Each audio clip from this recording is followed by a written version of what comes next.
Capítulo 9. A descendência da África, o DNA e o passado do homem. Em agosto de 1856, ao explodirem a entrada de uma caverna de calcário no Vale Neander, perto de Düsseldorf, Alemanha, os trabalhadores de uma pedreira descobriram parte de um esqueleto. A princípio, os resquícios pareciam pertencer a uma espécie extinta de urso, cujos ossos eram encontrados com frequência em cavernas, mas logo um professor local percebeu que a criatura pertencia a uma espécie muito mais próxima da nossa, embora a identidade exata do dono dos ossos se tornasse uma questão controversa. Particularmente enigmático era o profundo sulco na fonte do crânio.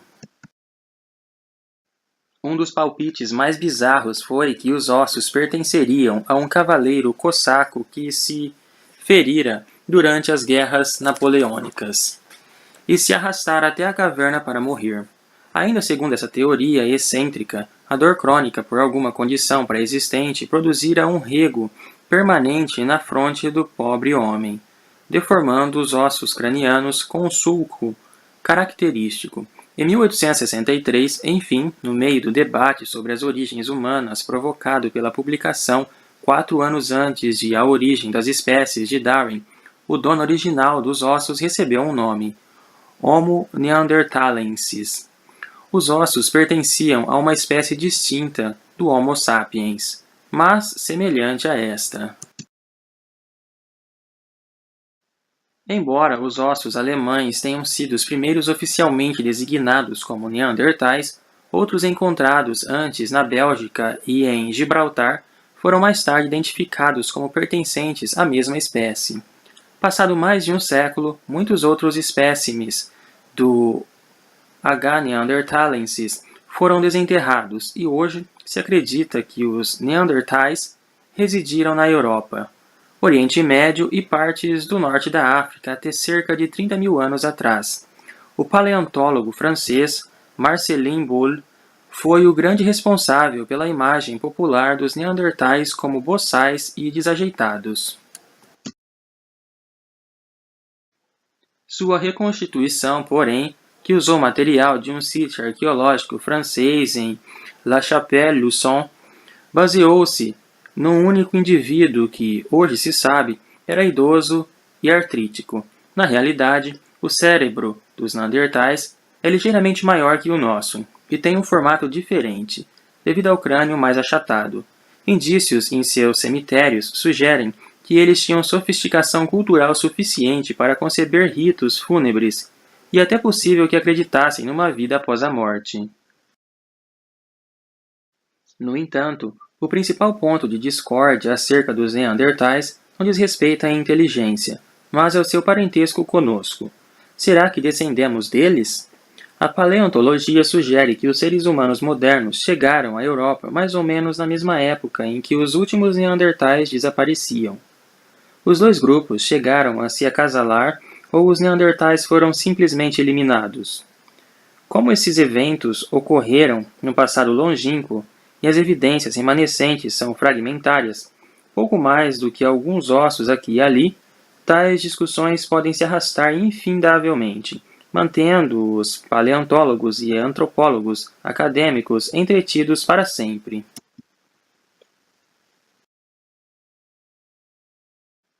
Será que determinado osso é um espécime intermediário entre o esqueleto robusto dos neandertais e o esqueleto mais leve dos seres humanos modernos? Ou será que pertenceu a um indivíduo híbrido produzido pelo acasalamento dos dois grupos, um elo perdido? Ou ainda, será que proveio de um neandertal legítimo com ossos mais leves que o normal, ou de um ser humano totalmente moderno com ossos mais espessos que a média? Para surpresa de todos, a discussão foi resolvida pelo DNA. Em 1997, uma amostra de 30 mil anos de idade foi extraída dos mesmos ossos que engendraram toda a controvérsia em 1856. Como não poderia deixar de ser, o DNA, que evolui como um meio seguro de armazenar informações e transmiti-las de uma geração a outra, é quimicamente bastante estável. Não sofre degradação espontânea, nem reage facilmente com outras moléculas. Contudo, não é imune a danos químicos. No momento da morte, o material genético do corpo, como todos os demais elementos constituintes, torna-se suscetível a uma profusão de possíveis agentes degradantes, reagentes químicos e enzimas que decompõem o tecido molecular, entre outros. Como essas reações químicas exigem a presença de água, o DNA pode ser preservado se o cadáver desidratar-se suficientemente depressa. Contudo, mesmo em condições ideais de preservação, a sobrevivência máxima absoluta da molécula não deve passar dos 50.000 anos. Obter uma sequência legível de DNA dos restos de um Neandertal de 30.000 anos de idade, conservada em condições muito aquém de perfeitas, é um empreendimento e tanto.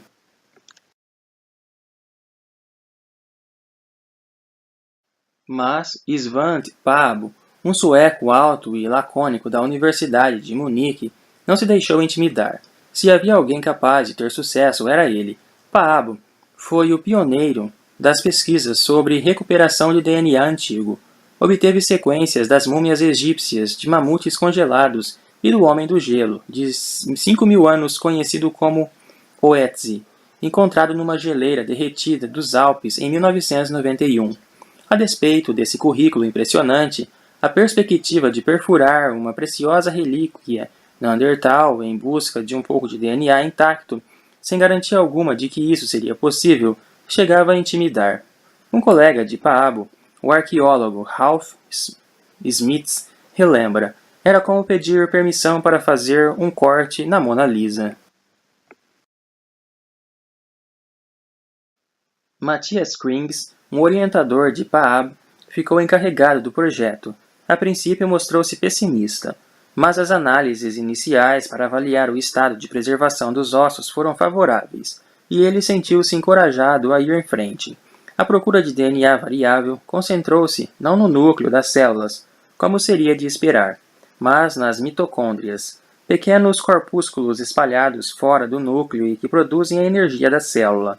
Cada mitocôndria possui uma pequena alça de DNA com cerca de 16.000 pares de bases.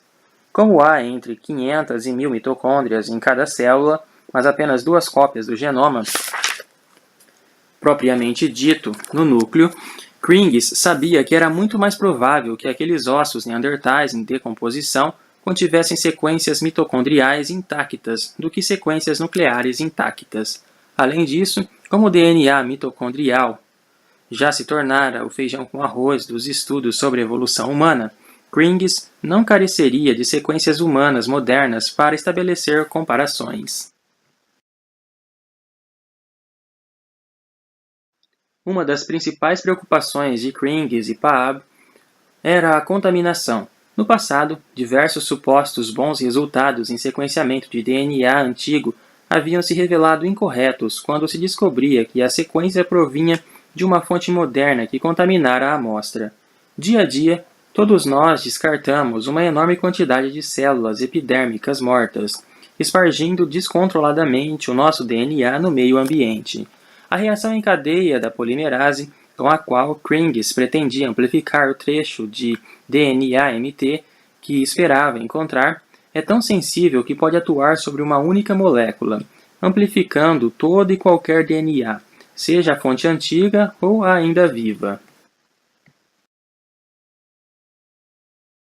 E se o DNA neandertal estivesse degradado demais para a reação em cadeia da polimerase funcionar, mas, não obstante, a reação ocorresse e amplificasse uma sequência de DNA de uma partícula contaminadora invisível descamada do próprio Krings?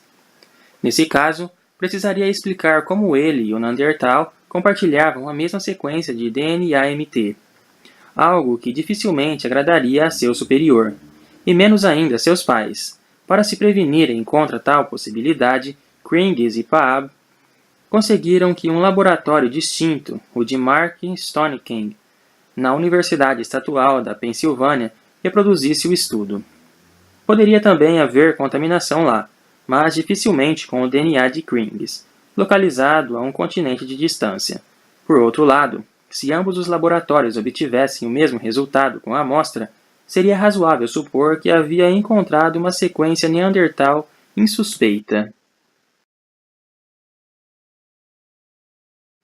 Mal posso descrever minha empolgação, diz Krings, referindo-se ao momento em que viu os primeiros resultados do sequenciamento. Senti um calafrio subindo pela espinha. Ainda que algumas sequências mostrassem sinais de contaminação, como temera, em outras ele pôde vislumbrar algo maravilhoso. Uma série de semelhanças intrigantes e diferenças igualmente intrigantes em relação à sequência humana moderna. Juntando os diversos segmentos, conseguiu reconstruir um trecho de DNA-MT neandertal com 379 pares de bases antes de receber os resultados da universidade. Quando, por fim, o laboratório de Stone King enviou suas sequências, Krings verificou que elas continham um trecho idêntico, com os mesmos 379 pares de bases. Foi nesse momento que começamos a estourar o champanhe.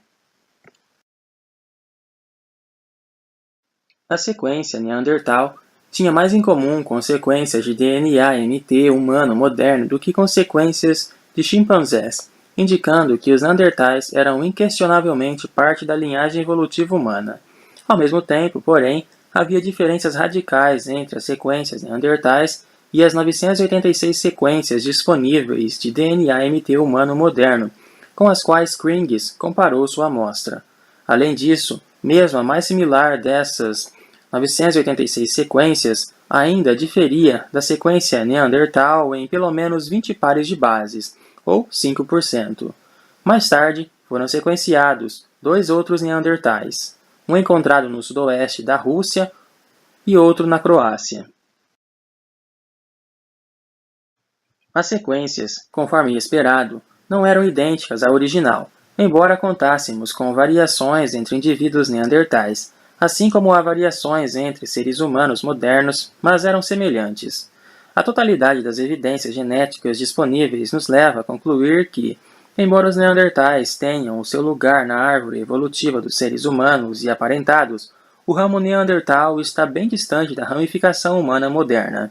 Se os neandertais e os seres humanos modernos houvessem se acasalado quando se encontraram na Europa há 30 mil anos, sequências de DNA-MT neandertal teriam entrado no pool gênico humano moderno. O fato de não haver sinal desse insumo neandertal implica que os seres humanos modernos não se acasalaram com os neandertais. Pelo contrário, os eliminaram. Mas o DNA não é capaz de revelar se perpetramos esse extermínio pelo confronto direto ou recorrendo a meios mais sutis. Estudos com o DNA dos neandertais mostraram que somos geneticamente distintos deles. Contudo, no geral, a lição das pesquisas moleculares da evolução humana parece indicar a direção oposta, mostrando como somos geneticamente próximos do resto do mundo natural. Na realidade, os dados moleculares têm frequentemente contestado e derrubado pressupostos de longa data sobre as origens humanas. O grande químico Linus Pauling foi o pai da abordagem molecular moderna da evolução. No início da década de 60, ele e Emily Zuckerkand compararam sequências de aminoácidos de proteínas correspondentes em diversas espécies. Estávamos nos primórdios do sequenciamento das proteínas, e os dados obtidos foram inevitavelmente limitados. Não obstante, os dois observaram um padrão extraordinário. Quanto mais próximas fossem duas espécies em termos evolutivos, mais similares eram as sequências de suas proteínas correspondentes.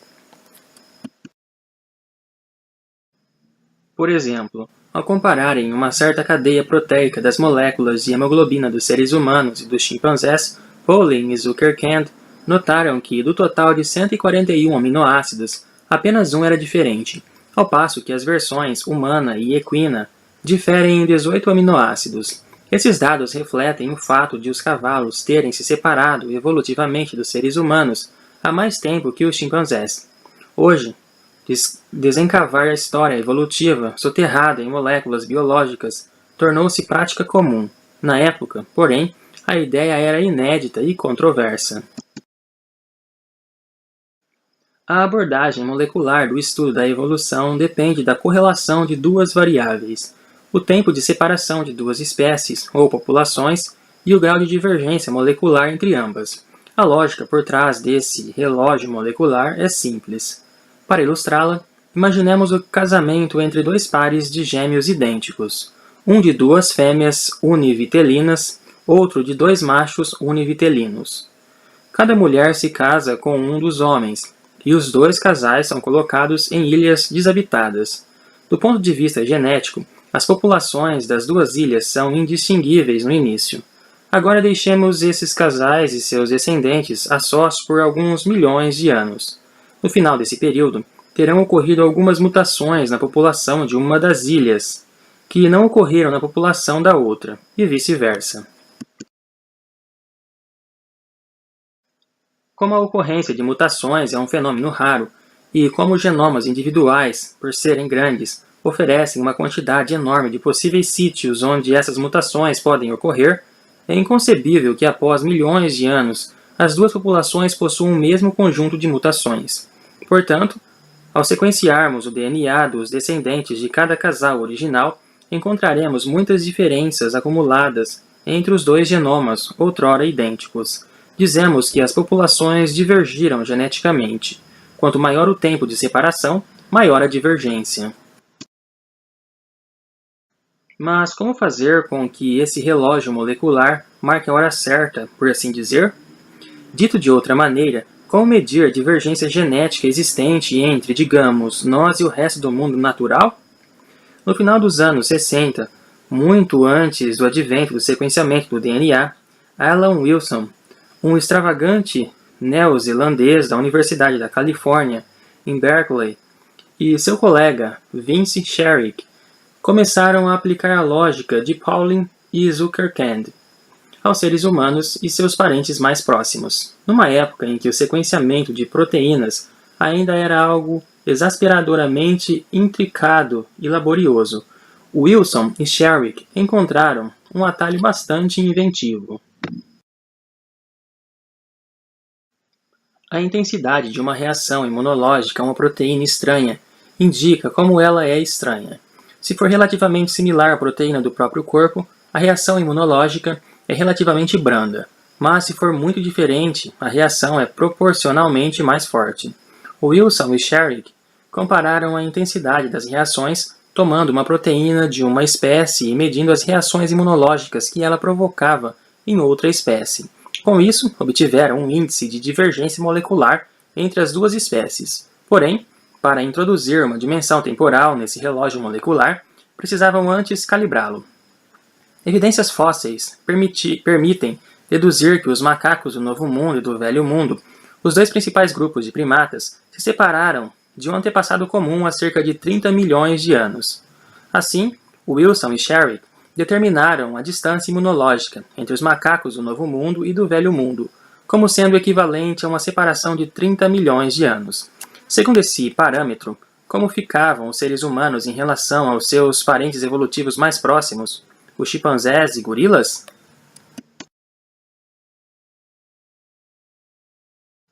Em 1967, Wilson e Sherrick publicaram uma estimativa.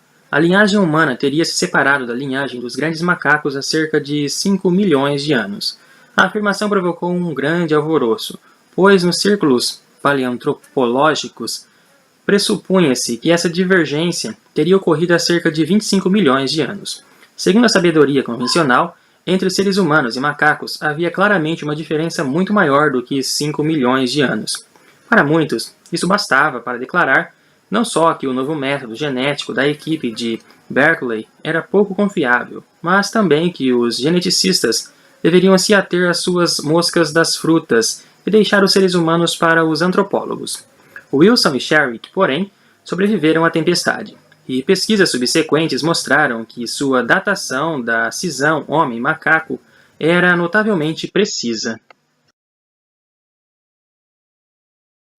Quando chegou a hora de estender a análise da separação homem-macaco das proteínas para o DNA, Wilson confiou o empreendimento à sua orientanda, Mary Claire King. O resultado, em 1975, foi uma das monografias científicas mais extraordinárias do século XX. Durante muito tempo, porém, resultados tão triunfais pareceram improváveis, particularmente do ponto de vista de King. Seu trabalho não estava indo bem, em parte devido à tremenda distração em Berkeley provocada pelo movimento contra a Guerra do Vietnã no início dos anos 70. King chegou a pensar em ir para Washington, trabalhar com Ralph Nader, mas, felizmente, buscou antes o conselho de Wilson. Se todos aqueles cujos experimentos malograram deixassem de fazer ciência, ele sabiamente orientou: não teríamos ciência. King resolveu segurar a barra. Para comparar os genomas do chimpanzé e do ser humano, ela e o Wilson combinaram diversas técnicas, incluindo uma particularmente engenhosa chamada hibridização do DNA, quando duas fitas complementares de DNA se juntam para formar uma dupla hélice. Elas podem ser separadas aquecendo-se a mistura a 95 graus Celsius, um fenômeno chamado desnaturação, no jargão dos geneticistas moleculares. Mas o que acontece quando as duas fitas não são perfeitamente complementares, isto é, quando ocorreu alguma mutação em uma delas? Bem, as duas fitas irão se desnaturar, numa temperatura inferior a 95 graus Celsius. Quanto maior a diferença entre ambas as fitas, menor o calor necessário para separá-las. King e Wilson usaram esse princípio para comparar o DNA de seres humanos e de chimpanzés.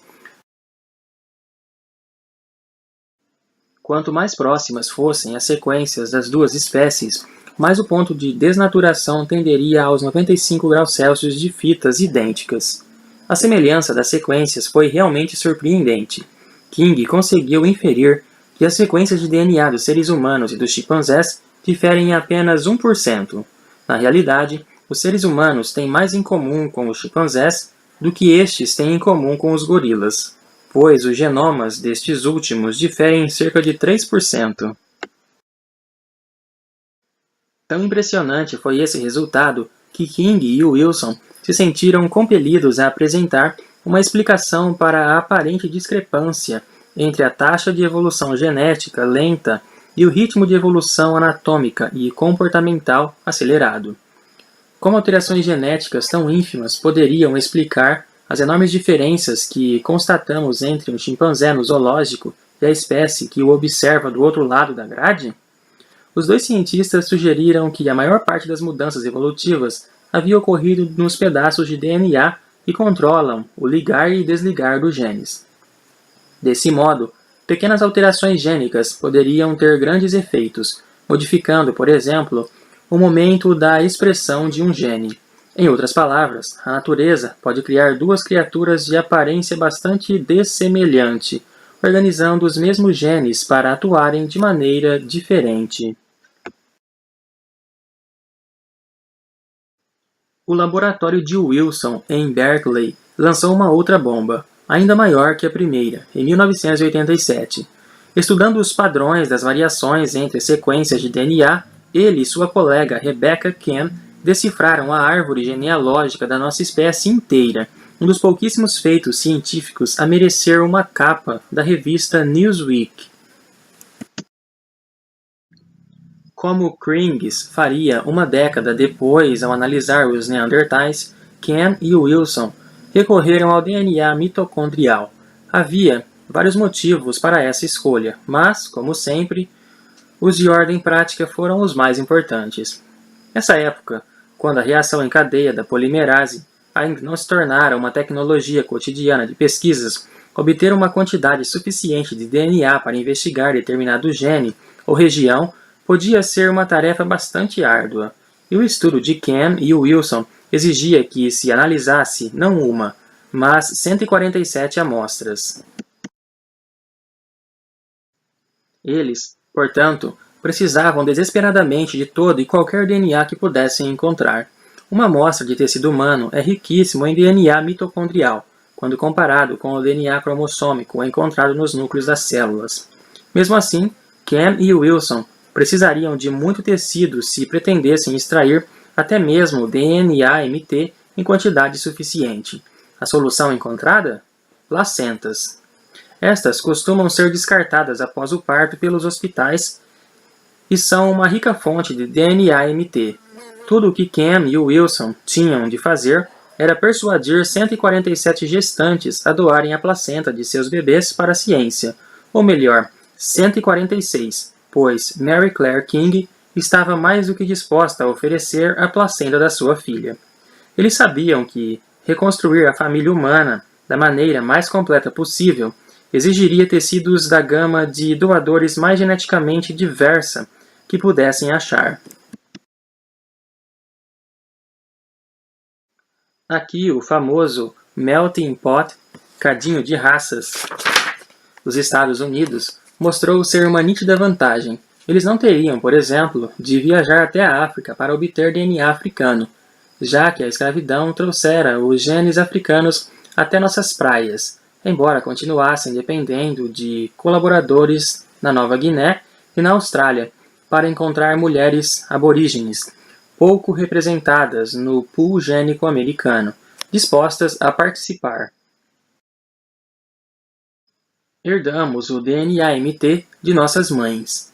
A contribuição genética dos pais, contida na cabeça de um único espermatozoide, não inclui material mitocondrial. O DNA do espermatozoide é injetado no óvulo, que já contém mitocôndrias provenientes da mãe. Desse modo, Ken e Wilson estariam rastreando a história da linhagem humana feminina. O DNA-MT, que herdamos de apenas um de nossos genitores, nunca sofre recombinação, o processo pelo qual segmentos de braços de cromossomos são intercambiados, fazendo com que as mutações passem de um cromossomo a outro. O caráter não recombinante do DNA-MT é uma grande vantagem quando se quer reconstruir a árvore genealógica com base na similaridade das sequências de DNA. Se duas sequências apresentam a mesma mutação, sabemos que têm de descender de uma antepassada comum, em quem a mutação ocorreu pela primeira vez. Se houvesse recombinação, seria possível uma das linhagens adquirir a mutação recentemente graças a um evento recombinante de entrelaçamento, e o fato de terem uma mutação comum não indicaria necessariamente uma ancestralidade comum. A lógica de usar o DNA-MT para construir a árvore genealógica é simples. Sequências similares, aquelas com muitas mutações em comum, indicam parentesco próximo. Sequências com muitas diferenças entre si indicam um parentesco mais longínquo. Em termos visuais, parentes próximos, aqueles que provêm de um ancestral comum relativamente recente, irão se agrupar na árvore genealógica. Parentes distantes ficarão mais espalhados, pois seu ancestral comum está relativamente mais distante no tempo. Ken e Wilson constataram que a árvore genealógica humana possui dois grandes galhos principais, um abrangendo apenas os diversos grupos da África e o outro contendo alguns grupos africanos e todos os demais grupos. Isso significa que os seres humanos modernos surgiram na África, ou seja, foi lá que viveram os ancestrais comuns a todos nós. A ideia em si não é nova. Ao observar que nossos parentes mais próximos, os chimpanzés e gorilas, são nativos da África, Charles Darwin já inferira que os seres humanos devem ter evoluído a partir desse continente. O aspecto mais surpreendente e mais controverso da árvore genealógica de Ken e Wilson é o quanto ela se estende no passado. Mediante algumas suposições simples acerca da taxa de acumulação de mutações ao longo da evolução, é possível calcular a idade da árvore genealógica, a época em que viveu a tataravó de todos nós. A estimativa de Ken e Wilson foi de 150 mil anos, ou seja, todos os seres humanos que hoje vivem, até mesmo os menos aparentados entre si, tiveram um ancestral comum há no máximo 150 mil anos. Como acontecera com os resultados obtidos por Sherrick e Wilson 2 décadas antes, as conclusões de Ken e Wilson foram saudadas por muitos da comunidade antropológica com descrença e escândalo. Uma teoria da evolução humana amplamente aceita sustentava que nossa espécie descendia de indivíduos que saíram da África há cerca de 2 milhões de anos para se fixar no Velho Mundo. Segundo esse modelo, a árvore genealógica humana deveria estender-se cerca de 13 vezes mais longe no tempo. A alternativa de Ken e Wilson, apelidada pela mídia de Eva africana ou, menos enganosamente, Out of Africa, não negava essa migração mais antiga, mas implicava que, ao chegarem à Europa, os seres humanos modernos expulsaram as populações dos primeiros hominídeos lá existentes, originárias do êxodo original quase 2 milhões de anos antes. Homo erectus, a espécie que se disseminou a partir da África há 2 milhões de anos, vagou por todo o Velho Mundo e, cerca de 700 mil anos atrás, acabou dando origem aos Neandertais, seus descendentes europeus, portanto. Em seguida, há não mais de 150 mil anos, um outro grupo, Homo sapiens, os seres humanos modernos, igualmente descendente do Homo erectus. Embora não tenha deixado seu continente de origem, decidiu repetir a odisseia para fora da África realizada éons antes por seus ancestrais. Vimos que os Neandertais não se acasalaram com esses recém-chegados à Europa, e o mesmo parece ter acontecido sempre que o Homo sapiens se deparou com o Homo erectus. Mas, em todas as ocasiões em que chegaram a se encontrar, os primeiros expulsaram os últimos. O desaparecimento do último Neandertal, cerca de 29 mil anos atrás, representou a extinção dos últimos descendentes não modernos do Homo erectus.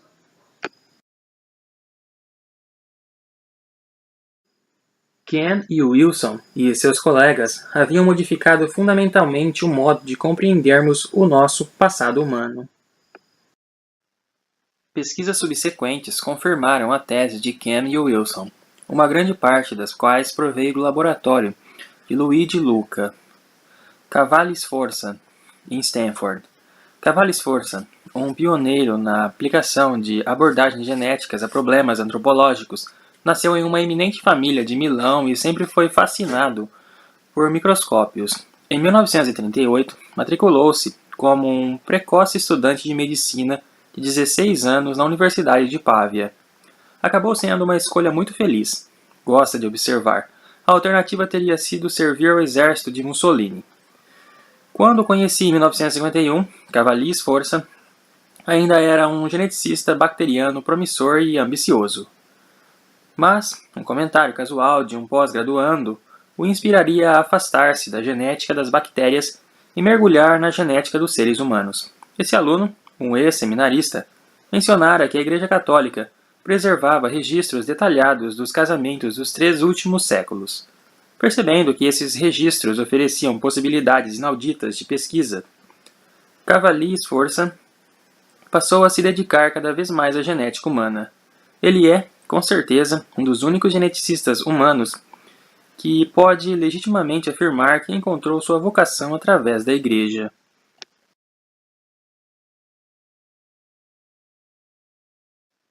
Cavalli-Sforza percebeu que, idealmente, a confirmação mais convincente das conclusões de Ken e Wilson sobre a evolução humana viria dos genes que só são transmitidos de pai para filho, isto é, por algum componente do genoma humano propagado pela linhagem masculina.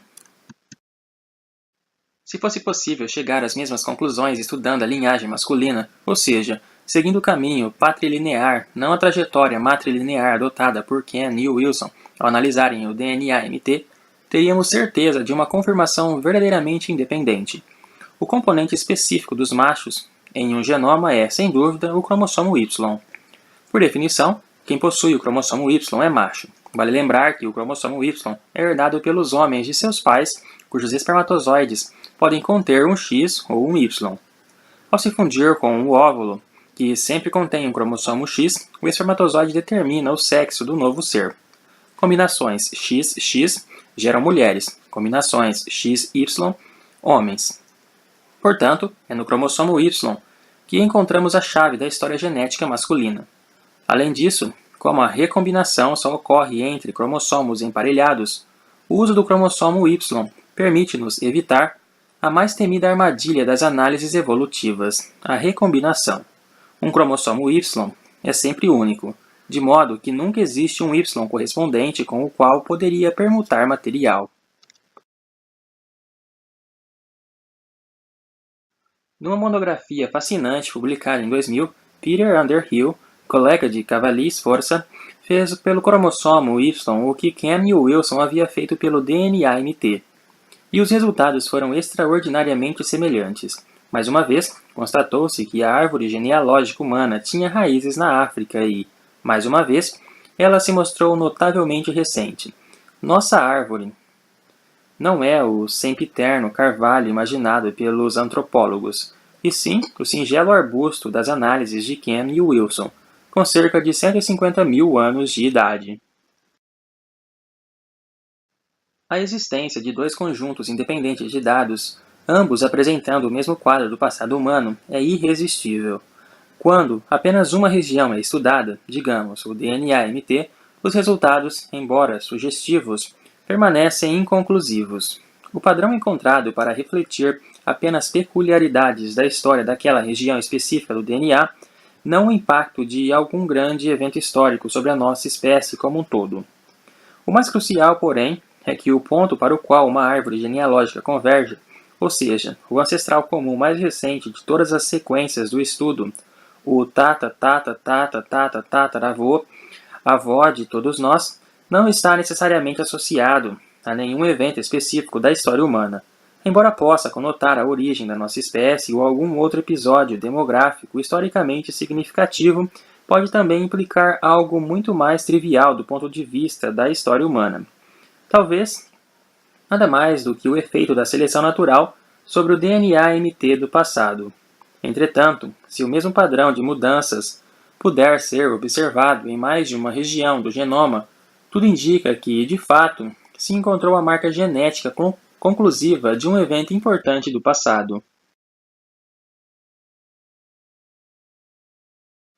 Para melhor compreender como a seleção natural pode afetar os padrões de variação genética e a idade total de uma árvore genealógica, imagine a seguinte situação. 150 mil anos atrás, a tribo de proto-humanos possuía uma profusão de sequências de DNA-MT, como a nossa espécie hoje. Em dado momento, uma mutação benéfica, isto é, favorecida pela seleção natural, ocorreu numa dessas sequências. A frequência dessa mutação teria aumentado até que, muitas gerações depois, estivesse presente em todos os membros da espécie.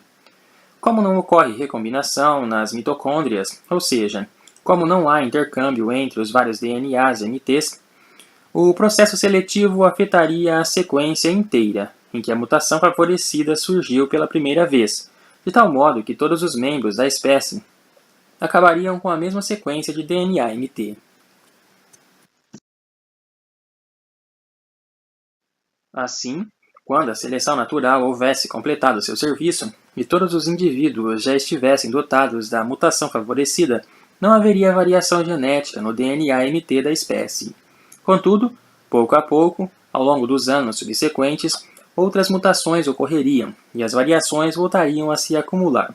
Mas, em última análise, todas essas novas sequências de DNA-MT descenderiam daquela mesma sequência, a saber, o ponto de convergência da árvore genealógica, o ancestral comum mais recente de todas as sequências. O padrão seria exatamente como aquele encontrado por Ken e Wilson, mas, nesse caso, o ponto de convergência representa apenas um episódio de ajuste fino do DNA-MT pela evolução. Foi essa ambiguidade que perseguiu os resultados de Ken e Wilson. Teria sido produzida por algum tipo de reparação evolutiva ou por algo mais importante no quadro geral da pré-história humana?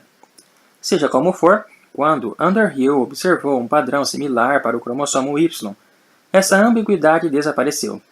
A coincidência sugeriu enfaticamente que, no momento em questão, 150 mil anos atrás, as populações humanas realmente sofreram uma alteração gênica radical, capaz de afetar simultaneamente o DNA-MT e o cromossomo Y.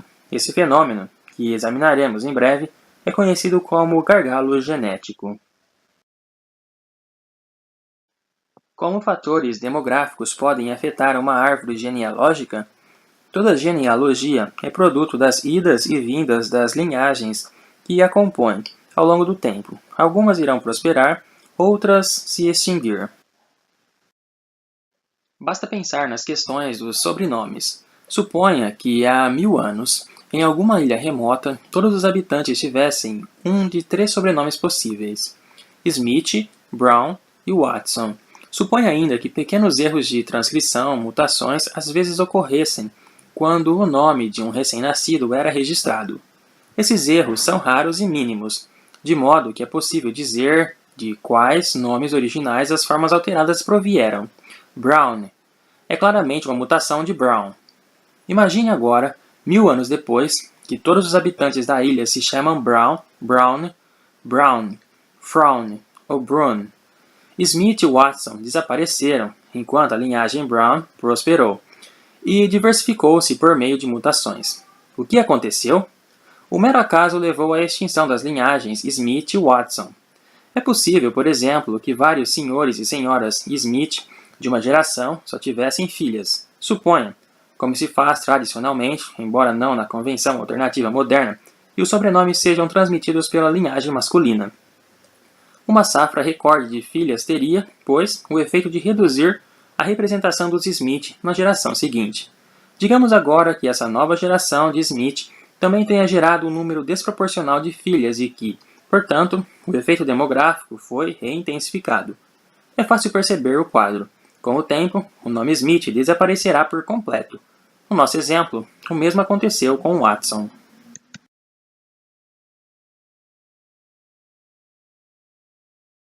Em termos estatísticos, esse tipo de extinção aleatória é inevitável.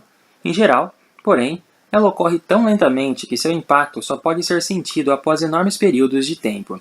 Às vezes, porém, um gargalo, isto é, um período de redução populacional aguda, acelera tremendamente o processo. Se houvesse apenas 3 casais, 6 indivíduos, na ilha no início da sua história demográfica, existe uma probabilidade razoável de os Smith e os Watson desaparecerem em uma única geração, pois é plausível que ambos só tenham filhas ou nem cheguem a procriar. Numa população maior, esse desaparecimento abrupto de linhagens não pode ocorrer. Se houver muitos casais Smith, é estatisticamente inconcebível que todos tenham apenas filhas ou não cheguem a gerar uma progenie. Somente ao longo de muitas gerações é que os efeitos do decrescimento dos Smith iriam, pouco a pouco, se acumulando. Na verdade, no sul do Pacífico, houve um exemplo real desse processo hipotético de extinção de nomes, quando 6 amotinados do Báltic colonizaram a ilha Pitcairn, com suas 13 noivas tahitianas. Após 7 gerações, o número de sobrenomes minguara para 3. Se examinarmos hoje os sobrenomes da nossa população hipotética, Brown, Brown, Bawn, Frown ou Bawn, poderemos inferir que todos descendem de apenas uma das 3 linhagens iniciais, a dos Brown. Portanto, a implicação dos dados relativos ao DNA-MT e ao cromossomo Y dos seres humanos não deveria nos surpreender. 150 mil anos atrás, havia muitas sequências diferentes de DNA-MT e de cromossomos Y, mas todas as sequências atuais descenderam, respectivamente, de apenas uma. Todas as demais se extinguiram, talvez durante um gargalo genético antigo, alguma redução populacional provocada por peste, alteração climática, ou seja, o que for. Porém, qualquer que tenha sido o evento cataclísmico em nossa história primordial, uma coisa é clara. Algum tempo depois, grupos de nossos ancestrais começaram a emigrar da África, iniciando a saga épica da colonização humana do planeta. Outra descoberta interessante confirmada por ambos os estudos do DNA-MT e do cromossomo Y é a posição dos Sans da África Meridional na árvore genealógica humana. O ramo desse povo é o mais comprido e, portanto, o mais antigo da árvore. Isso de modo algum implica que seja mais primitivo que o restante de nós. Todo ser humano encontra-se na mesma distância evolutiva e molecular dos nossos parentes mais próximos entre os pongídeos. Se estendermos essas linhagens até o último ancestral comum dos seres humanos e dos chimpanzés, vemos que minha linhagem tem cerca de 5 milhões de anos com a dos Sans. Na realidade, ambas as nossas linhagens permaneceram idênticas durante a maior parte desses éons. Somente há 150 mil anos é que a linhagem dos Sans se separou das outras linhas humanas. Evidências genéticas parecem indicar que, após uma migração inicial para o sul e o leste da África, os Sans permaneceram relativamente isolados ao longo da história. Esse padrão é confirmado pela sociolinguística quando consideramos a distribuição da sua língua oclusiva em comum, ao menos para os meus ouvidos. Atualmente, a distribuição dos Sans é bastante limitada, devido à expansão de povos de língua banto vindos do centro-oeste africano, iniciada cerca de 1500 anos atrás. A expansão dos bantus expulsou os Sans para regiões marginais, como o deserto de Kalahari. Considerando sua história relativamente estável, será que os Sans podem indicar qual era a aparência dos ancestrais de todos os seres humanos modernos? Talvez, mas não necessariamente, pois mudanças substanciais podem ter ocorrido na linhagem San ao longo dos últimos 150 mil anos. Até mesmo inferir o modo de vida de nossos ancestrais a partir dos Sans é questionável, pois o seu estilo de vida atual é uma adaptação ao ambiente inóspito do deserto a que foram confinados desde a chegada relativamente recente dos Bantus. Em 2000, tive o privilégio de passar vários dias numa comunidade San no deserto de Kalahari. Fiquei impressionado com o seu notável pragmatismo, com a eficiência com que realizaram todas as tarefas que tinham diante de si, mesmo aquelas fora da sua experiência normal, como consertar um pneu furado. Vi-me desejando que um número maior de meus colegas fosse igualmente adaptável. Se em termos genéticos, essas pessoas eram mais diferentes de mim do que quaisquer outras no planeta, não foi com pouca emoção que me dei conta de como nossas mentalidades eram parecidas. A singularidade genética e cultural dos Sans logo desaparecerá. Os jovens da região do deserto, Kalahari, não desejam dar continuidade ao estilo nômade de caça e coleta de seus pais. Quando o grupo que visitei apresentou uma dança estática tradicional, por exemplo, os mais jovens da comunidade ficaram visivelmente envergonhados com os trejeitos dos mais velhos. Eles certamente deixarão suas comunidades e se casarão com membros de outros grupos. Na realidade, a história já registra uma tendência de miscigenação entre os Sans e outros grupos. A tribo Xhosa, de Nelson Mandela, por exemplo, é uma mistura biológica de povos Bantus e Sans, e a língua Xhosa, embora baseada no Banto, possui muitos sons oclusivos característicos do San. Em nossa época de aceleração tecnológica, é improvável que a integridade genética e cultural dos Sans consiga perdurar por muito mais tempo. Felizmente, considerável esforço foi empreendido ao longo das últimas décadas para compreender e documentar esse povo singular e seu modo de vida. Philip Tobias, da Universidade de Witwatersrand, em Johannesburg, esteve na vanguarda desses estudos e, durante muitos anos, foi um porta-voz extraoficial dos Sans, defendendo-os durante os dias mais turbulentos do apartheid. E Terford Jenks, o inglês loquaz que desembarcou na África do Sul depois de trabalhar como médico nas minas de cobre da Zâmbia, foi um pioneiro dos estudos genéticos sobre os Sans e outros grupos indígenas. Lamentavelmente, elucidar as origens da cultura humana permanece além do alcance até mesmo dos métodos genéticos mais sofisticados. Evidências arqueológicas mostram que nossos antepassados estavam envolvidos em atividades bastante semelhantes às de outros hominídeos, neandertais inclusive, durante a primeira fase de sua evolução. De fato, num sítio em uma caverna em Skul, em Israel, há provas de que, cerca de 100 mil anos atrás, populações de Homo sapiens e Homo neanderthalis coexistiram, sem prejuízo mútuo aparente. Subsequentemente, porém, há cerca de 30 mil anos, como vimos, os seres humanos modernos eliminaram seus primos de fronte larga. Portanto, é provável que nesse período intermediário de 70 mil anos, os seres humanos modernos tenham adquirido alguma vantagem decorrente dos avanços tecnológicos e ou culturais. Dados arqueológicos independentes corroboram essa hipótese. Ao que parece, há cerca de 50 mil anos, os seres humanos modernos de repente se tornaram culturalmente modernos. Encontramos nos resquícios dessa época os primeiros ornamentos incontestáveis, o primeiro uso cotidiano de ossos, marfim e conchas na produção de artefatos úteis, e os primeiros entre muitos aperfeiçoamentos na tecnologia da caça e da coleta. O que aconteceu? Talvez jamais saibamos, mas somos tentados a especular que foi a invenção da linguagem que possibilitou tudo isso, e todas as nossas realizações desde então. Pré-história, por definição, refere-se ao período anterior aos registros escritos. Não obstante, nas sequências de DNA de todo indivíduo, encontramos um registro escrito das várias jornadas de seus ancestrais. A nova ciência da antropologia molecular utiliza esses padrões de variação genética entre os diferentes grupos para reconstruir a história da colonização humana. Com isso, a pré-história humana tornou-se acessível. Estudos da distribuição das variações genéticas entre os continentes, somados a todo tipo de informações arqueológicas, revelaram alguns detalhes da expansão global de nossos antepassados. A expedição pela orla da Ásia e pelos arquipélagos da Indonésia moderna até a Nova Guiné e a Austrália foi empreendida cerca de 60 mil anos atrás. Para chegar à Austrália, é preciso cruzar várias extensões de água consideráveis, o que sugere que nossos ancestrais já usavam barcos nessa época primeva.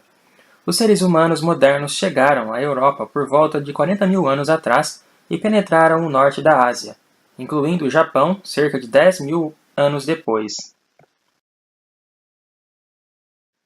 Como tantos outros pioneiros nesse campo, entre eles Rebecca, Ken, Svante Paab, Michael Hammer, da Universidade do Arizona, recebeu seu treinamento no laboratório de Alan Wilson, em Berkeley, e embora o seu interesse inicial fosse nos camundongos, a publicação do estudo de Ken e Wilson sobre DNA-MT conduziu-o dos roedores para o passado humano.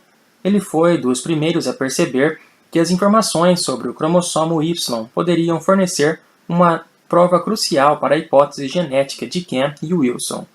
No início, porém, o cromossomo Y relutou em revelar seus segredos. Certo estudo realizado no laboratório de Wally Gilbert sequenciou um mesmo trecho de DNA extraído de vários indivíduos, mas conseguiu apenas constatar que a sequência era idêntica em todos os casos, um esforço estafante que não produziu nenhuma informação sobre inter-relações genéticas. Hammer, porém, persistiu e, por fim, ele e outros conseguiram transformar o cromossomo Y numa verdadeira mina de ouro antropológica, cujo resultado máximo foi a memorável monografia de Underhill. Dessa mina, um grande veio contribuiu sobremaneira para reconstruirmos a colonização humana do Novo Mundo, um acontecimento relativamente tardio. A identidade do mais antigo povoamento humano das Américas permanece uma questão controversa. Um sítio em Clovis, no Novo México, com 11.200 anos de idade, tradicionalmente deteve o título, mas os partidários de um sítio em Monte Verde, Chile, afirmam que este tem no mínimo 12.500 anos. Também se debate se os primeiros ameríndios cruzaram o Estreito de Bering por mais uma ponte terrestre durante a última idade do gelo ou se viajaram em barcos por uma rota mais meridional.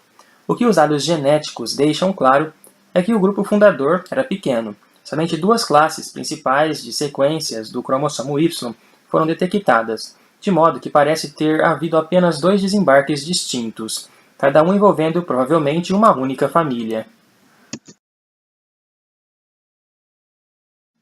Entre os ameríndios, há muito mais variações no DNA-MT do que no cromossomo Y, o que sugere que havia mais mulheres do que homens em cada grupo fundador. É provável que o mais comum dessas duas sequências do cromossomo Y represente o grupo que chegou primeiro. Seus descendentes já teriam se estabelecido antes da chegada do segundo grupo, que inclui antepassados dos atuais navarros e apaches. A sequência mais comum também possui outra distinção: a presença, notada pela primeira vez em 2002, de uma mutação raramente encontrada em outra parte do planeta. Corroborando a precedência pioneira de seus portadores, estima-se que essa mutação tenha cerca de 15 mil anos de idade, não muito mais do que os mais antigos sítios arqueológicos conhecidos. Análises genéticas também permitiram reconstruir fases mais recentes da pré-história. Hammer, por exemplo, mostrou que os japoneses modernos são uma mistura entre os Jomons, antigos caçadores-coletores representados atualmente pelos Ainos, a população aborígene japonesa, e imigrantes relativamente recentes, os Iaios, que chegaram na Península Coreana há cerca de 2.500 anos, trazendo consigo a tecelagem, a metalurgia artesanal e uma agricultura baseada no arroz. Também na Europa, encontramos indícios de ondas migratórias, muitas vezes associadas a avanços em tecnologia agrícola. Grupos como os bascos, que vivem nos Pirineus, a cadeia de montanha na fronteira franco-espanhola, e os celtas, que chegaram mais tarde e são encontrados por toda a orla noroeste da Europa, da Bretanha, na França, até a Irlanda e o oeste da Inglaterra. São geneticamente distintos do resto da Europa. Uma explicação é que ambos foram expulsos para regiões relativamente remotas por outros grupos que chegaram depois. Brian Six, em Oxford, trabalhou assiduamente para revelar a complexidade do mapa genético da Europa moderna. Segundo a teoria convencional, os europeus modernos proviriam, em grande parte, das populações do Oriente Médio, que inventaram a agricultura no Crescente Fértil, entre o Mediterrâneo e o Golfo Persa. Six, no entanto, verificou que a maior parte dos ancestrais europeus deve ter vindo não do Crescente Fértil, mas de linhagens indígenas mais antigas, anteriores às incursões dos Médios Orientais e de grupos migrantes da Eurásia Central. Tais grupos incluem os celtas e os hunos, que adentraram a Europa vindos do Oriente por volta de 500 anos AC e 400 anos DC, respectivamente. Levando a análise do DNA-MT um passo além, Six afirmou que praticamente todos os europeus são descendentes de uma das 7 filhas de Eva, sua designação para um número surpreendentemente pequeno de nós de ancestralidade existente na árvore genealógica formada pelo DNA-MT dos europeus. Ele fundou uma empresa chamada Oxford Ancestors, que, mediante uma taxa, sequencia o DNA do indivíduo para determinar de qual dessas 7 filhas ele descende. É possível que outra chave para compreendermos o passado humano seja a observação proficuamente explorada por Cavalli-Sforza e outros. Os padrões de evolução genética estão muitas vezes correlacionados com padrões de evolução linguística. Existem, é claro, alguns paralelos óbvios entre genes e palavras. Ambos são transmitidos de uma geração à seguinte, e ambos sofrem mudanças, que no caso da língua podem ser extremamente rápidas, como qualquer pai de adolescente bem sabe.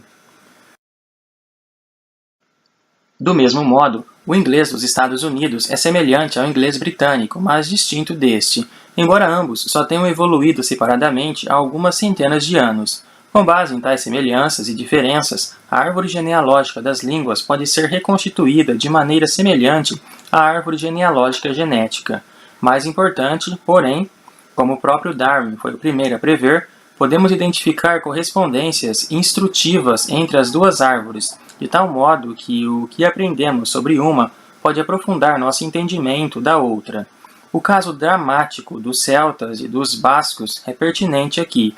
Esses povos são geneticamente isolados do resto da Europa, e suas línguas são correspondentemente distintas daquelas do resto do continente.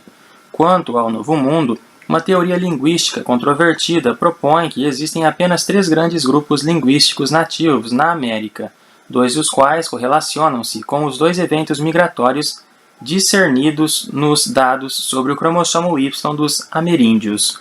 O terceiro, de longe o menor, envolve os isolados esquimós. A disponibilidade de dados genéticos específicos a cada sexo, DNA-MT para mulheres, cromossomo Y para homens, permite comparações entre a história masculina e a história feminina. Mark Shestant, um orientador de Cavalli-Sforza, decidiu comparar os padrões de migração de cada sexo. A lógica é simples. Imagine uma mutação que ocorra no cromossomo Y na cidade do Cabo, na África do Sul. A rapidez com que chega, digamos, ao Cairo, é um índice de taxa de migração masculina. Do mesmo modo, podemos dizer que a rapidez com que uma mutação no DNA-MT na cidade do Cabo chega ao Cairo indica a taxa de migração feminina. Bem ou mal, a história sempre foi muito mais uma crônica da movimentação de homens, geralmente atrás de despojos ou impérios, do que de mulheres. Basta pensar na marcha de Alexandre o Grande da Macedônia até o norte da Índia, ou nos vikings e suas violentas incursões marítimas da Escandinávia à Islândia e à América, ou em Gengis Khan e seus cavaleiros avançando pelas estepes da Ásia Central. Porém, mesmo excluindo as guerras como uma desculpa para viajar, pensamos nos homens como os membros mais móveis da sociedade humana. Tradicionalmente, são os homens que caçam, uma atividade que costuma levá-los para longe do lar, ao passo que as mulheres, uma típica sociedade de caçadores-coletores, permanecem em suas casas colhendo alimentos na própria região e cuidando dos filhos. Portanto, Shelstad tinha motivos para supor que os homens fossem os principais agentes de mobilidade genética da nossa espécie. Os dados, porém, mostraram que ele estava totalmente equivocado. Em média, as mulheres são 8 vezes mais móveis que os homens. Por mais contrário ao senso comum que possa parecer, isso é facilmente explicado. Em todas as sociedades tradicionais, como características quase universal, nós, seres humanos, somos adeptos do que os antropólogos chamam de patrilocalidade. Quando duas pessoas de vilarejos distintos se casam, a mulher se muda para o povoado do marido, não vice-versa. Imagine que uma mulher da vila A se case com um homem da vila B e mude-se para lá. O casal tem uma filha e um filho. A filha se casa com um homem da vila C e muda-se para lá. O filho se casa com uma mulher da vila D, que se muda para a vila B a fim de ficar com o marido. Com isso, a linhagem masculina permanece fixa na vila B, ao passo que a feminina se mudou em 2 gerações, de A para C, passando por B. Esse processo se repete gerações após gerações e, como resultado, a migração feminina é extensiva, ao contrário da masculina. De fato, os homens às vezes saem para conquistar terras distantes, mas esses eventos têm pouca importância no grande esquema dos padrões migratórios humanos. Na verdade, foi a migração passo a passo, vila a vila, das mulheres que moldou a história humana, pelo menos no âmbito genético. Detalhados estudos das variações regionais no cromossomo Y e no DNA-MT também podem revelar algo sobre os padrões de relações sexuais e hábitos de acasalamento promovidos ao longo do processo de colonização. Na Islândia, por exemplo, que era inabitada antes da chegada dos vikings, encontramos uma nítida assimetria ao compararmos dados sobre o cromossomo Y e o DNA-MT. Previsivelmente, a maioria dos cromossomos Y é nórdica, mas uma grande proporção dos tipos de DNA-MT provém da Irlanda. Ao que parece, os nórdicos que colonizaram a Islândia levaram consigo mulheres irlandesas. Infelizmente, não é possível extrair do DNA-MT como as mulheres irlandesas se sentiram em tais circunstâncias. Um estudo recente das variações no cromossomo Y e no DNA-MT na Colômbia revelou um efeito semelhante. Na maioria dos segmentos da sociedade, os cromossomos Y colombianos são espanhóis, um legado biológico direto da conquista da região costeira da América Espanhola. Cerca de 94% dos cromossomos Y estudados têm origem europeia.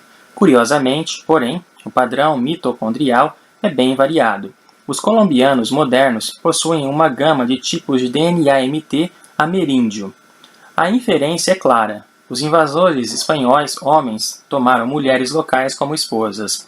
A quase total ausência do cromossomo Y ameríndio revela a trágica história do genocídio colonial. Os homens nativos foram dizimados, enquanto as mulheres locais eram sexualmente assimiladas pelos conquistadores.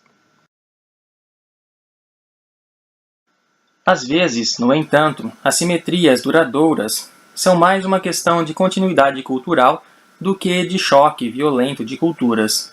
Os Parsis, um grupo minoritário da Índia, acreditam descender dos zoroastrinos, um povo ariano indo-europeu que fugiu das perseguições religiosas no Irã no século VII.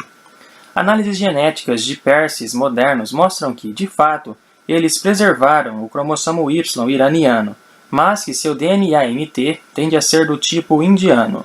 Nesse caso, a assimetria foi mantida pela tradição.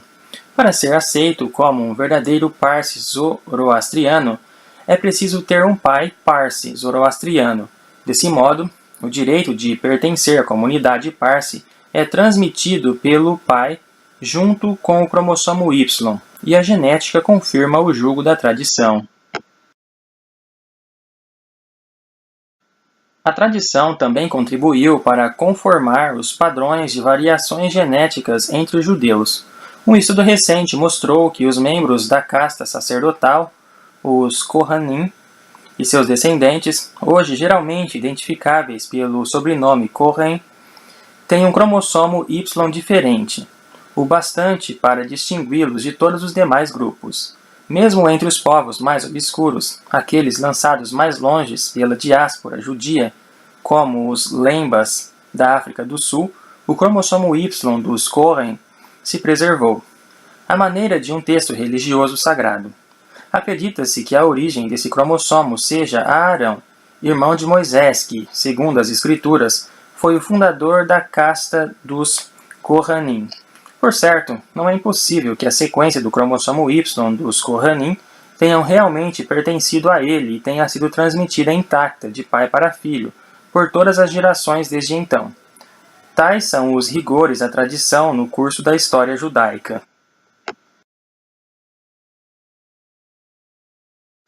Hammer e outros conseguiram usar o cromossomo Y para acompanhar toda a diáspora, com resultados bastante interessantes. Os judeus askenazes, por exemplo, que viveu na Europa há 1.200 anos e hoje também nos Estados Unidos e outros lugares, preservaram as indicações genéticas de suas origens médio-orientais.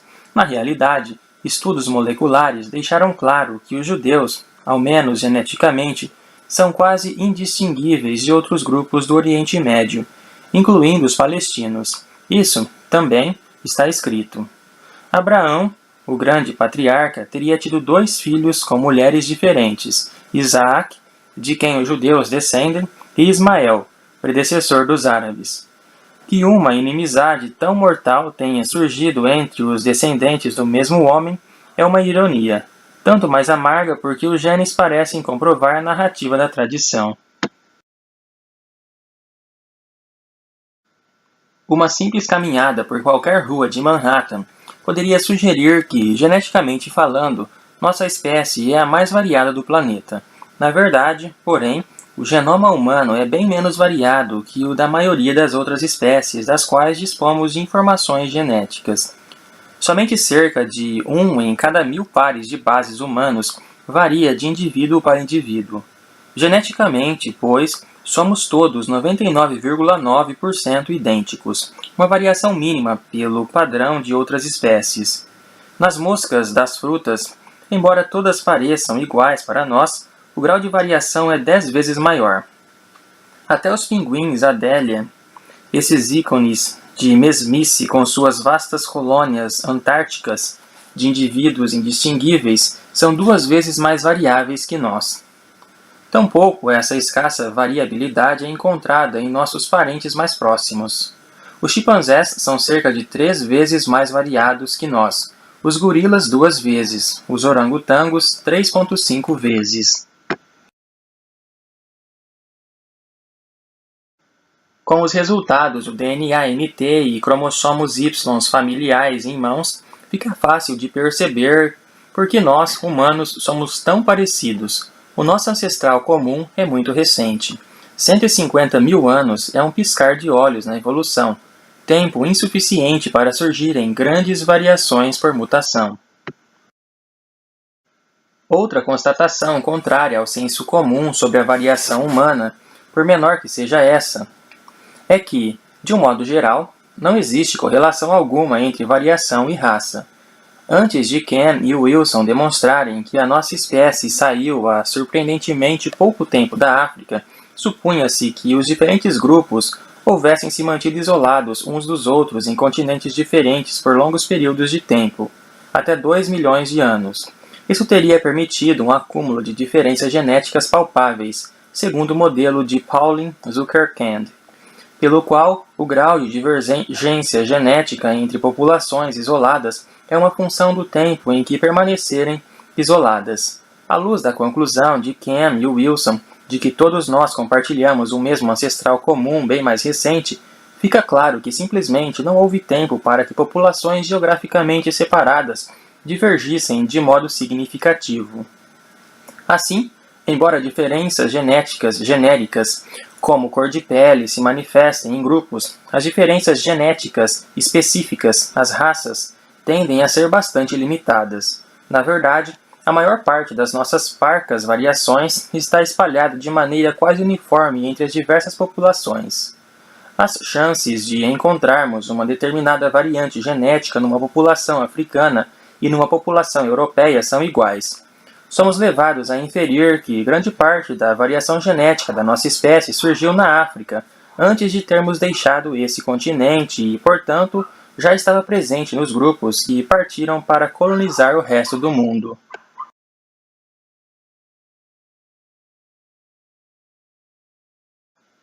O golpe de misericórdia em qualquer orgulho que pudéssemos ter de nossa variedade genética foi dada pelo projeto Genoma Humano, que concluiu que somente cerca de 2% do nosso DNA realmente codifica e que, portanto, pelo menos 98% das variações ocorrem em regiões do genoma em que não tem efeito algum. Como a seleção natural é bastante eficiente em eliminar as mutações que afetam parte do genoma com importância funcional, como os genes, as variações vão se acumulando preferencialmente em regiões que nada codificam, DNA lixo. A diferença entre os seres humanos é mínima, e a diferença que ela faz é ainda menor. Por causa da diminuta escala de tempo evolutivo, a maioria das diferenças consistentes que vemos entre os grupos é provavelmente produto da seleção natural. A cor da pele, por exemplo. Debaixo do denso pelo emaranhado, a pele de nossos parentes mais próximos, os chimpanzés, é praticamente destituída de pigmentação. Poderíamos dizer que os chimpanzés são brancos. E, presumivelmente, também o era, o ancestral comum dos chimpanzés e de todos os seres humanos, do qual a linhagem humana se ramificou há 5 milhões de anos. Assim, inferimos que a imensa pigmentação de pele característica dos africanos e dos primeiros seres humanos modernos nascidos na África surgiu no curso da evolução humana subsequente. Com a perda dos pelos, o pigmento tornou-se necessário para proteger as células epidérmicas da perigosa radiação ultravioleta do Sol. Hoje sabemos que, no âmbito molecular, os raios ultravioleta podem provocar câncer de pele, pois fazem com que as bases de etinina da dupla hélice adiram umas nas outras, criando o enroscamento, por assim dizer, na molécula de DNA. Quando o DNA se replica, o enroscamento muitas vezes promove a inserção de uma base errada, produzindo assim uma mutação. Se por acaso essa mutação ocorrer num gene que regula o crescimento celular, o resultado pode ser um câncer. A melanina, o pigmento produzido pelas células epidérmicas, reduz os danos causados pela radiação ultravioleta. Como bem sabe qualquer pessoa de pele clara, como a minha, as queimaduras de sol, embora não costumem ser letais, constituem uma ameaça muito mais imediata à saúde do que o câncer de pele. Portanto, é fácil imaginar a seleção natural favorecendo a aquisição de pele mais escura para prevenir não só o câncer, mas também as infecções que podem facilmente resultar de queimaduras severas.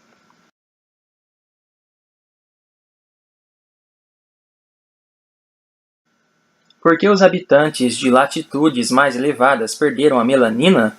A explicação mais razoável envolve a síntese da vitamina D3, um processo que ocorre na pele e que requer luz ultravioleta. A vitamina D3 é essencial para a assimilação do cálcio, que, por sua vez, é um ingrediente crucial de ossos fortes. Deficiência de vitamina D3 pode resultar em raquitismo e osteoporose. É possível que, quando nossos ancestrais trocaram a África por regiões onde as estações do ano são bem demarcadas e onde há menos radiação ultravioleta ao longo do ano, a seleção natural tenha favorecido as variações de pele mais clara, pois, tendo menos pigmento na pele bloqueando a luz solar, eram mais eficientes na síntese da vitamina D3, com a radiação ultravioleta limitada disponível. A mesma lógica se aplica aos movimentos de nossos ancestrais dentro da África. Os Sans, por exemplo, na África do Sul, onde a intensidade da radiação ultravioleta é semelhante à do Mediterrâneo, têm a pele notavelmente clara. Mas o que dizer dos povos esquimós, que vivem próximo do pouco ensolarado Ártico, mas são surpreendentemente escuros? Suas chances de produzir a vitamina parecem ser prejudicadas pela necessidade de permanecerem totalmente vestidos a maior parte do tempo em virtude do clima. Na realidade, a pressão seletiva favorável à pele clara não parece ter se imposto entre eles, e o motivo talvez seja que conseguiram resolver a questão da vitamina D3 à sua própria maneira, com uma dieta abundante em peixes, uma fonte rica desse nutriente essencial. Considerando a importância da cor da pele como um fator determinante, quase sempre negativo da história e da existência individual, é surpreendente que saibamos tão pouco sobre os aspectos genéticos subjacentes, mas esse desconhecimento talvez tenha menos a ver com as limitações da ciência do que com a intromissão da política no âmbito científico. No mundo acadêmico, tiranizado pelo politicamente correto, estudar até mesmo a base molecular dessas características tornou-se uma espécie de tabu. O pouco que compreendemos provém de estudos antigos com crianças mestiças, que constataram que diversos genes são responsáveis pela pigmentação. Contudo, pelo que conhecemos de outras espécies e da similaridade dos processos bioquímicos básicos entre os mamíferos, o quadro é mais complicado. Sabemos, por exemplo, que muitos genes afetam a cor do pelo dos camundongos, e é provável que esses genes tenham equivalentes humanos diretos. Entretanto, até o momento, só conseguimos identificar 2 genes envolvidos na pigmentação humana. Um que provoca o albinismo, quando sofre mutação, e outro, o receptor de melanocortina, associado a cabelos ruivos e uma tez clara, geralmente com sardas. O gene receptor de melanocortina é variável entre os europeus e asiáticos, mas invariável entre os africanos, o que sugere ter havido uma rigorosa seleção natural na África contra a sua mutação, isto é, contra indivíduos de cabelos vermelhos e de pele clara.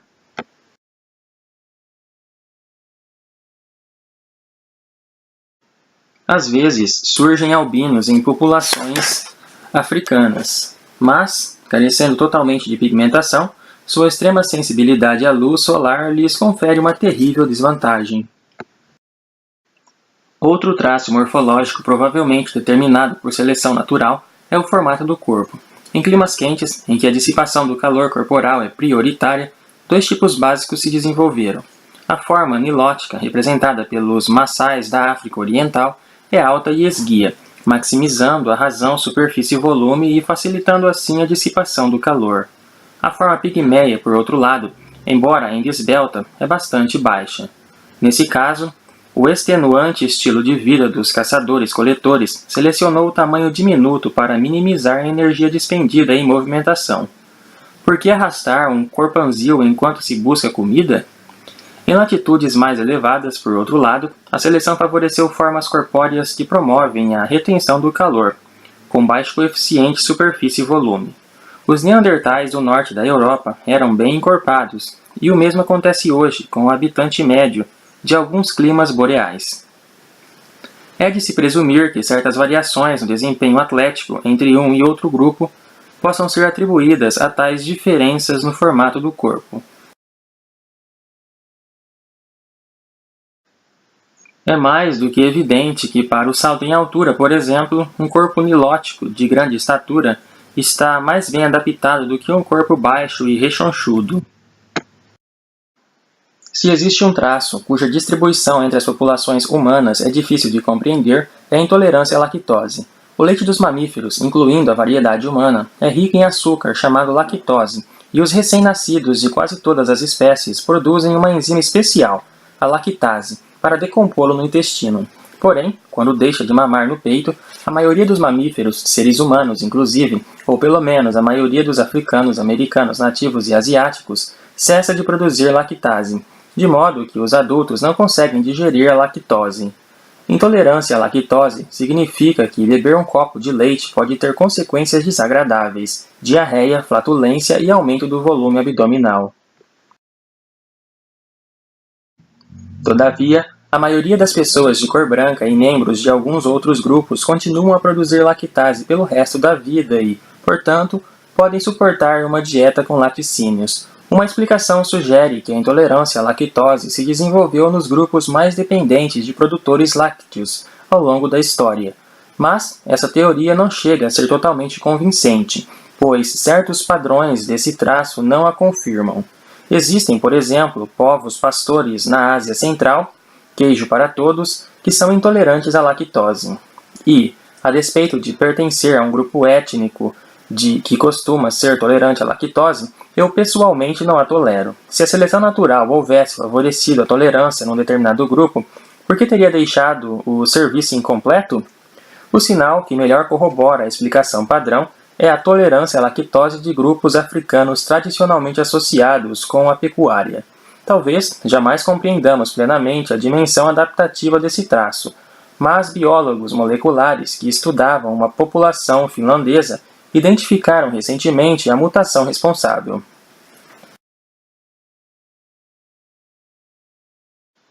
Assim, embora não se trate em absoluto de combater alguma condição letal, agora é possível, mediante um teste genético simples, determinar se um recém-nascido terá no futuro de escolher entre privar-se de sorvete e sofrer de cólicas gástricas crônicas. Mais interessante do que o número relativamente pequeno de diferenças entre as raças é o que todos nós temos em comum, aquilo que nos torna tão diferentes de nossos parentes mais próximos. Como vimos, desde a separação entre a linhagem humana e os chimpanzés há cerca de 5 milhões de anos, mal tivemos tempos de desenvolver 1% de diferenças genéticas. Mas, nesse 1%, estão as mutações críticas que fizeram de nós essas extraordinárias criaturas pensantes e falantes que somos. Podemos até discutir se outras espécies possuem alguma forma limitada de consciência, mas claramente nunca nenhuma delas produziu um Leonardo da Vinci ou um Francis Crick. Os cromossomos dos seres humanos e dos chimpanzés são muito similares. Os chimpanzés, no entanto, possuem 24 pares, ao passo que nós temos 23. Acontece que o nosso cromossomo 2 foi produzido pela fusão de 2 cromossomos de chimpanzé. Há também diferenças no cromossomo 9, o dos seres humanos é maior, e no cromossomo 12, o dos chimpanzés é maior, além de diversos exemplos de inversões ou flips nos próprios cromossomos que são diferentes nos seres humanos e nos chimpanzés. Mas é difícil dizer se essas diferenças cromossômicas são significativas ou não.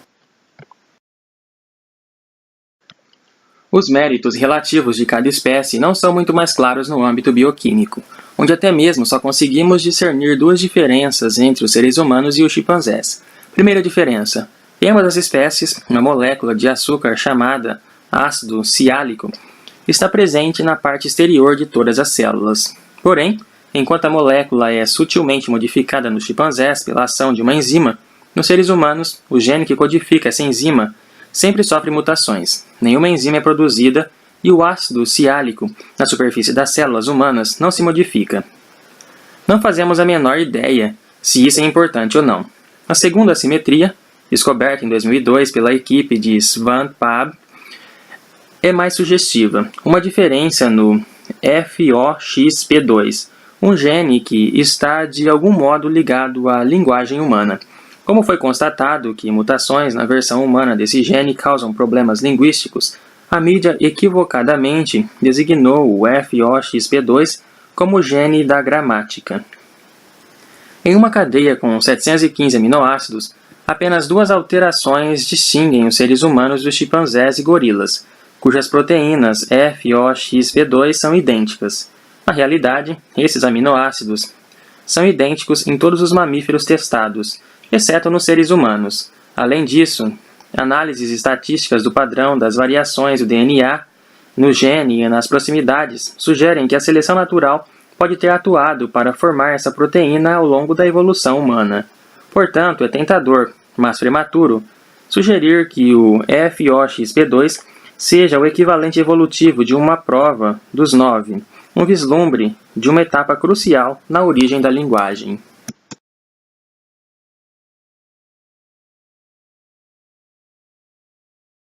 O laboratório de Paab também foi pioneiro no desenvolvimento de uma abordagem promissora e original para identificar outros genes que talvez codifiquem diferenças críticas.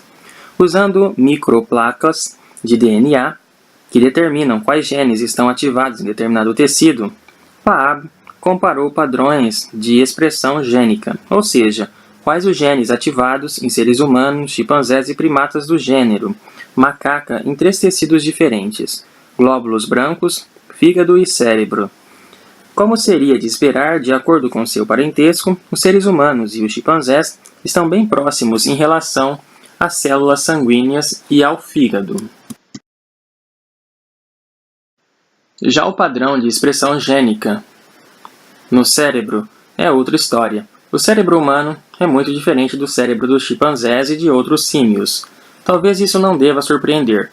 Poucos de nós precisariam de um laboratório cheio de equipamentos para calcular que os cérebros humanos são diferentes dos cérebros dos chimpanzés. A importância da pesquisa está, pois, em nos fornecer um inventário dos genes cujas expressões diferem em um e outro cérebro. Isso, porém, na melhor das hipóteses, é apenas um ponto de partida. É improvável que, quando dispusermos de um catálogo completo dos mecanismos subjacentes, consigamos compreender precisamente como os genes nos distinguem. Provavelmente, a nossa humanidade é muito mais difícil de descrever do que uma lista detalhada dos eventos moleculares controlados.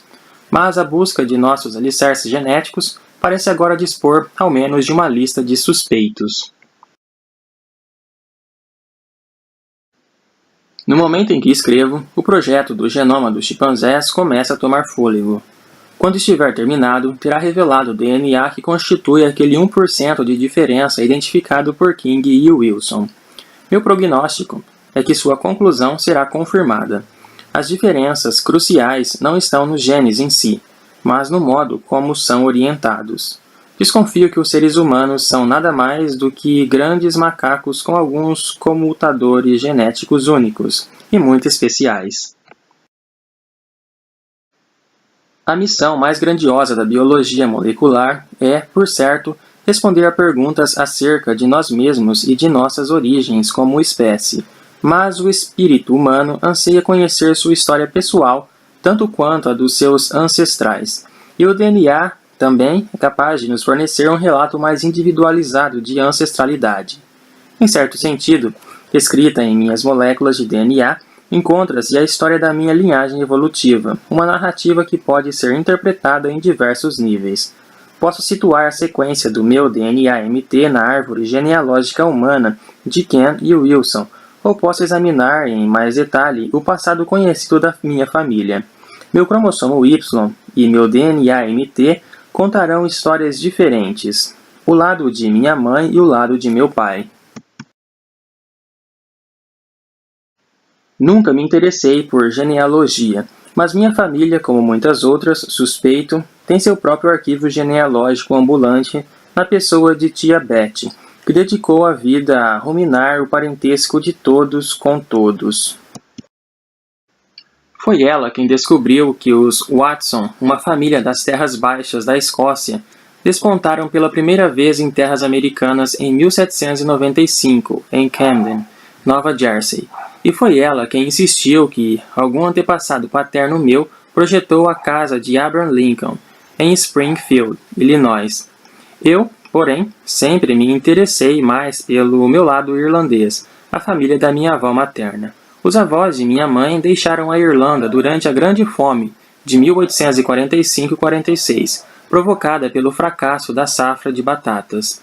Acabaram em Indiana, onde o avô de mamãe, Michael Gleason, faleceu em 1899, o mesmo ano em que ela nascia.